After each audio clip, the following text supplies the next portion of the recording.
Hello साथियों, कैसे हैं आप सभी। मैं अंकित आप सभी साथियों का एम गुरुकुल यूट्यूब चैनल पर बहुत बहुत स्वागत करता हूं, अभिनंदन करता हूं। साथियों, आज की हम लोग अपनी वीडियो के माध्यम से यूपी जीके के very very most important questions को देखने वाले हैं और बहुत ही शानदार क्वेश्चन हम लोग इस वीडियो के माध्यम से देखेंगे। बहुत ही अच्छे क्वेश्चन आज हम लोग देखने वाले हैं।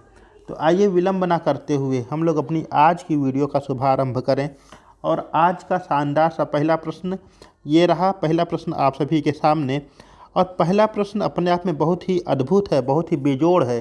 कह रहा है कि अखिल भारतीय इंदिरा मैराथन में महिलाओं में प्रथम स्थान किसने मिला।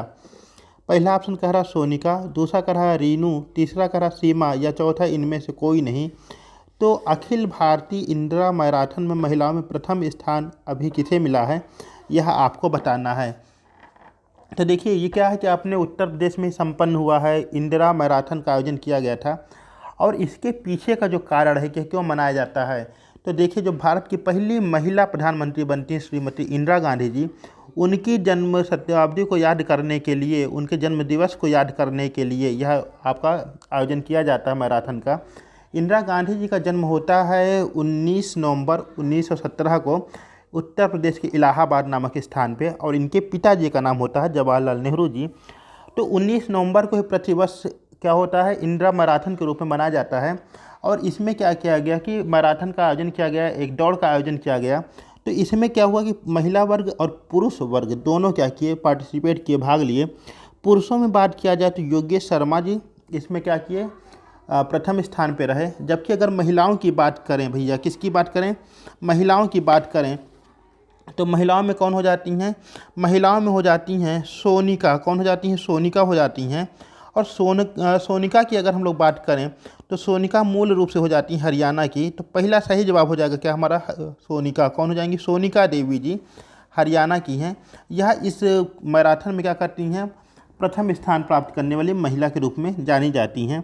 दूसरे ही अगर हम लोग बात करें कि दूसरे स्थान पे कौन था, तो रीनू देवी दूसरे स्थान पे थी। यह भी हरियाणा संबंधित हो जाती हैं। कहाँ से, रीनू संबंधित हो जाती हैं हरियाणा से। और अगर सीमा की बात करें तो सीमा संबंधित हो जाती हैं दिल्ली से, और ये तीसरे स्थान पर रहती हैं।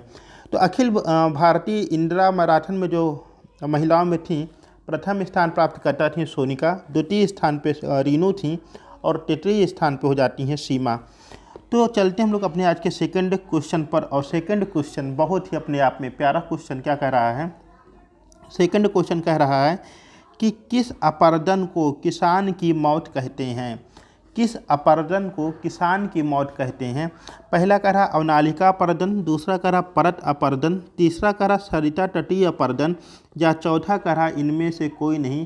तो आपको ये बताना है निम्नलिखित में से किस अपरदन को किसान की मौत कहते हैं, है ना। ये भी अपने आप में बहुत ही शानदार सा क्वेश्चन है। तो इसका जो सही जवाब हो जाएगा वह हो जाएगा क्या, ऑप्शन नंबर सेकंड, परत अपरदन। क्या हो जाएगा, परत अपरदन। परत अपरदन में क्या होता है कि जो भूमि है, जो इसकी उपजाऊ भूमि है, इसकी ऊपरी सतह धीरे धीरे करते हुए क्या हो जाती है, गायब हो जाती है, अपरदित हो जाती है। और यह बहुत ही धीरे धीरे होने वाली प्रक्रिया है, और ये बहुत सूक्ष्म गति से होती है। अच्छा, किसान को प्रारंभिक अवस्था में जानकारी नहीं लग पाती है क्योंकि हमारी भूमि पर, हमारी कृषि पर ऐसा काम हो रहा है, अपरदित हो रही मृदा, लेकिन धीरे धीरे करते हुए सारी उर्वरता शक्ति उसकी नष्ट हो जाती है। बाद में जाकर किसानों को यह जानकारी मिलती है। तो ये जो परत अपरदन है, परत अपरदन को क्या कहते हैं, किसान की मौत के नाम से जानते हैं। ठीक है, चलते हम लोग अपने आज के थर्ड क्वेश्चन पर। और आज का थर्ड क्वेश्चन आपकी स्क्रीन के ऊपर कह रहा है, यमुना नदी प्रदेश में किस जिले से प्रवेश करती है। पहला कह रहा है यमुना नदी प्रदेश में किस जिले से प्रवेश करती हैं। पहला विकल्प कह रहा है बिजनौर, दूसरा विकल्प कह रहा है सहारनपुर, तीसरा कह रहा है इटावा, और चौथा कह रहा प्रयागराज। तो यमुना नदी उत्तर प्रदेश में किस जिले से प्रवेश करती हैं, यह आपको बताना है। तो देखिए, जो यमुना नदी है, यमुना नदी अगर उत्तर प्रदेश अगर देखेंगे किस जिले से प्रवेश कर रही हैं, तो यह जो है कहाँ से करती हैं, सहारनपुर। कहाँ से, सहारनपुर से प्रवेश करती हैं। और सहारनपुर का ही एक जगह है फैजाबाद। कौन सी जगह है, फैजाबाद है। देखिए, फैजाबाद एक आपका यहाँ पर है अयोध्या के पास, वो नहीं है।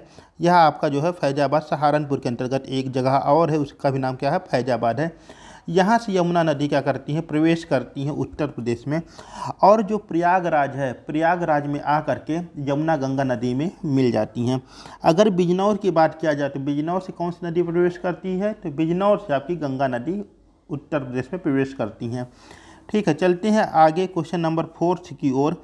और क्वेश्चन नंबर 4 क्या कह रहा है, कह रहा प्रदेश में सबसे कम वर्षा किस जिले में होती है। पहला कह रहा गोरखपुर, दूसरा विकल्प आपका कह रहा मथुरा, तीसरा कह रहा ललितपुर, या चौथा कह रहा बांदा। तो सही जवाब इसमें से क्या बन जाएगा कि सबसे कम वर्षा प्रदेश में किस जनपद में होती है।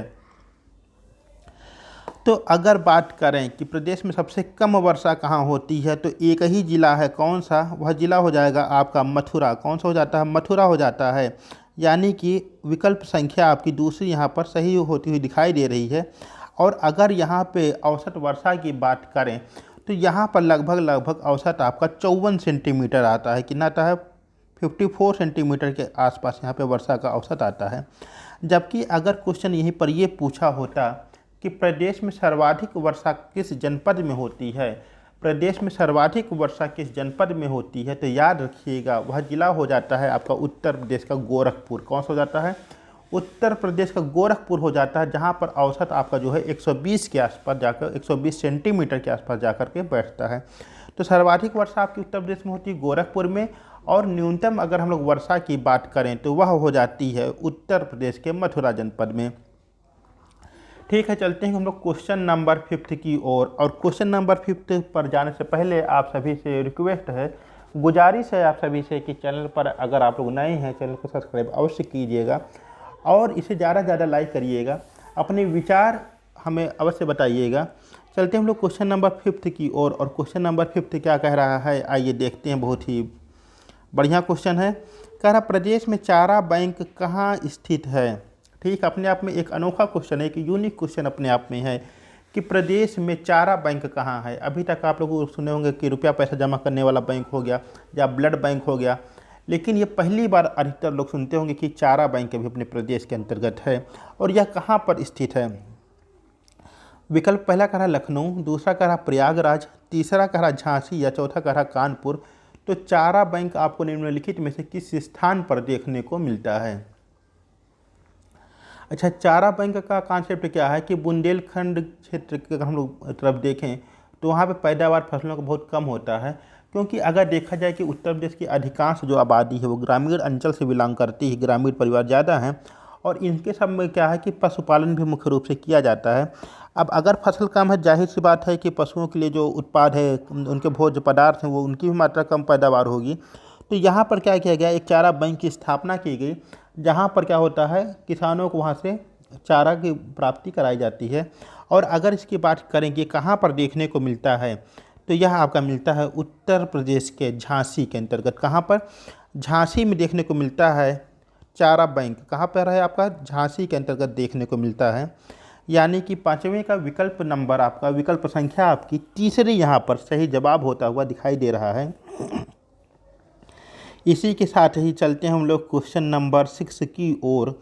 अच्छा देखिए, जो आपकी लेखपाल की भर्ती आने वाली थी, हो सकता है इसी महीने में आपके सामने देखने को मिल जाए। और इसमें यह भी पूरी संभावना है कि हो सकता हो जो यूपी SSSC का पेट 2023 हुआ था, इसकी वैधता तारीख जो आपकी 28 जनवरी 2025 को समाप्त हो रही थी, इसकी वैधता तारीख को हो सकता है और आगे विस्तार किया जाए। खैर जैसा भी होगा आप लोगों को सूचित किया जाएगा, एक बार मामला क्लियर हो जाए। देखिए अगला क्या कह रहा है, कह रहा है कि दुग्ध उत्पादन में कौन सा राज्य शीर्ष पर है। क्या कह रहा है, दुग्ध उत्पादन में कौन सा राज्य शीर्ष पर है। पहला कह रहा उत्तर प्रदेश, दूसरा कह रहा राजस्थान, तीसरा कह रहा मध्य प्रदेश, या चौथा कह रहा गुजरात। निम्नलिखित में से ऐसा कौन सा राज्य है जो भारत में दुग्ध उत्पादन के मामले में शीर्ष पर जाना जाता है। तो देखिए अभी हाल में ही BAHS किसकी BAHS की रिपोर्ट आई है। इसकी जो है सबसे नवीनतम रिपोर्ट है BAHS की, है ना। BAHS मतलब क्या हो जाएगा आपका, हो जाएगा बेसिक एनिमल हस्बेंड्री स्टैटिस्टिक्स की रिपोर्ट आई है।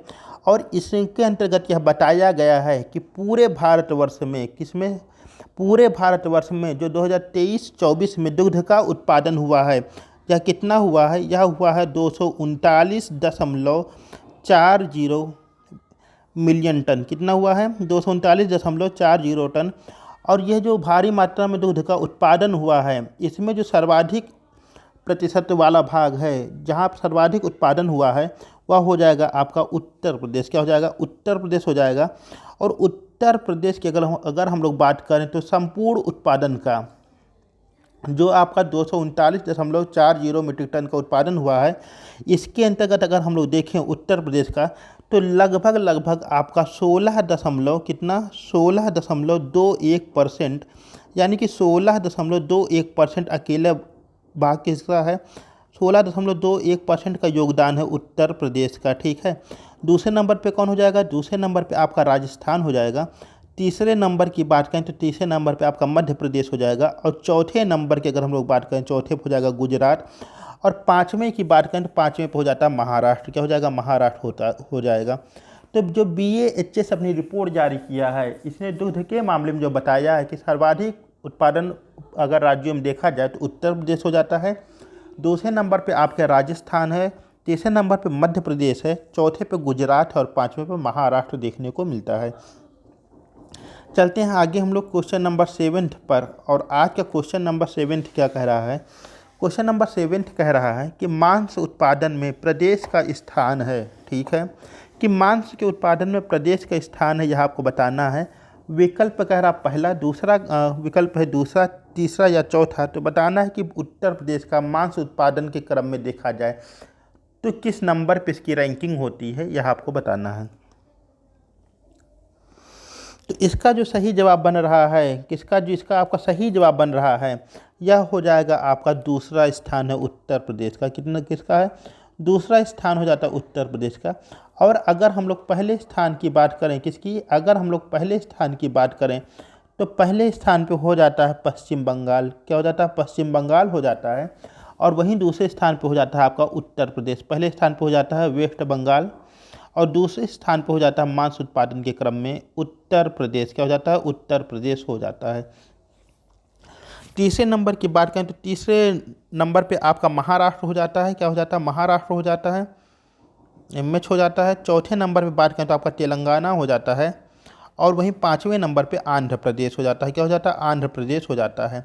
तो जो मांस उत्पादन में राज्यों का क्रम है, पहले नंबर पे आपका वेस्ट बंगाल है, दूसरे नंबर पे आपका उत्तर प्रदेश है, तीसरे नंबर पे महाराष्ट्र है, चौथे नंबर पे आपका जो है तेलंगाना है और पाँचवें नंबर पे हो जाता है आपका आंध्र प्रदेश। ये टॉप 5 स्टेट की जो है रैंकिंग जारी की गई है। चलते हैं क्वेश्चन नंबर 8 की ओर। और क्वेश्चन नंबर 8वां क्या कह रहा है? कह रहा बल सुंदरी देवी का मेला कहाँ लगता है। बहुत ही शानदार सा क्वेश्चन है। कह रहा है कि बल सुंदरी देवी का मेला कहाँ लगता है। पहला कह रहा सहारनपुर, दूसरा कह रहा अनूप शहर, तीसरा कह रहा बांदा या चौथा कह रहा बदायूं। तो इसमें से सही जवाब कौन सा हो जाएगा कि बल सुंदरी देवी का मेला कहाँ लगता है। ठीक, तो अगर हम लोग बल सुंदरी देवी का मेले की बात करें कि कहाँ लगता है, तो यह बुलंदशहर के अनूप शहर में लगता है। कहाँ लगता है? बुलंदशहर के अनूप शहर में लगता है। यानी विकल्प संख्या यहाँ पर हमारी दूसरी एक बार फिर से सही होते हुए दिखाई दे रही है। सहारनपुर की बात करें, सहारनपुर में शाकंभरी देवी का मेला लगता है। बांदा की बात करें तो बांदा में कलिंजर का मेला लगता है। ठीक है, तो अगर बलसुंदरी देवी का मेला कहें तो अनूप शहर में वहीं बढ़ जाओ चुपचाप। चलते हैं आगे अपने आज के 9वें क्वेश्चन पे। कह रहा है कि उत्तर प्रदेश में किस फसल की अवधि न्यूनतम है। ठीक, पहला कह रहा गेहूँ, दूसरा कह रहा मूँग, तीसरा कह रहा धान या चौथा कह रहा सरसों। तो किस फसल की अवधि न्यूनतम है? न्यूनतम का आशय यह है कि उत्तर प्रदेश में बोई जाने वाली ऐसी कौन सी फसल है निम्नलिखित में से जो लगाने के बाद बुआई के जो है बुआई से कटने का जो समय होता है सबसे कम समय लेती है। तो इसमें जो सही जवाब हो जाएगा वह हो जाएगा आपका क्या? विकल्प संख्या एक बार फिर से दूसरा सही होता हुआ दिखाई दे रहा है। मूंग इसके अंतर्गत आता है। क्या आता है? मूंग आता है। और अगर हम लोग मूंग की बात करें तो लगभग 56 दिन में क्या हो जाता है? ये काटने के योग्य हो जाता है। तो 56 से लेकर के 60 दिन की जो अवधि होती है, यह जो है इसकी बुआई से लेकर कटाई के बीच की अवधि होती है। लगभग 55 से 60 दिन के बीच में, 56 से 60 दिन के बीच में यह फसल आपकी जो है कटाई की योग्य हो जाती है। तो ये क्वेश्चन आपका कई बार एग्जाम में पूछा गया, कई बार रिपीटेड क्वेश्चन है आपका कि उत्तर प्रदेश में किस फसल की अवधि न्यूनतम है। तो सही जवाब आपका बन जाएगा मूंग। क्या बन जाएगा? मूंग बन जाएगा। ठीक है, चलते हैं आज हम लोग अपने आज के अंतिम क्वेश्चन पर। और आज का 10वां क्वेश्चन बहुत ही शानदार सा क्वेश्चन होने वाला है। कह रहा है कि सिराजी नस्ल है, ठीक, 2015 के लेखपाल के पेपर में हूबहू यह क्वेश्चन आपको देखने को मिला था ग्रामीण परिवेश का। कह रहा है कि सिराजी किसकी नस्ल है? क्षमा चाहता हूँ। विकल्प पहला कह रहा है बकरी, दूसरा कह रहा कबूतर, तीसरा कह रहा गाय या चौथा कह रहा भैंस। तो सिराजी इसमें से निम्नलिखित में से किसकी एक नस्ल के रूप में देखने को मिलता है? ठीक, तो अगर हम लोग बात करेंगे सिराजी किसकी नस्ल है, तो ना वो आपकी बकरी होगी, ना गाय होगी, ना भैंस होगी, यह हो जाएगा आपका कबूतर। क्या हो जाएगा? कबूतर हो जाएगा। कबूतर आ कबूतर आ। विकल्प संख्या दूसरा एक बार फिर से हम लोग का सही जवाब होता हुआ दिखाई दे रहा है। अच्छा, इसी साथ ही सिराजी और बसरा दो नस्ल पूछा था 2015 के लेखपाल के पेपर में। उम्मीद करता हूँ कि यह वीडियो आप सभी को बहुत ही पसंद आई होगी, और चैनल पर नए हैं चैनल सब्सक्राइब भी अवश्य करेंगे। मिलते हैं अपनी अगली वीडियो में, तब तक के लिए नमस्कार।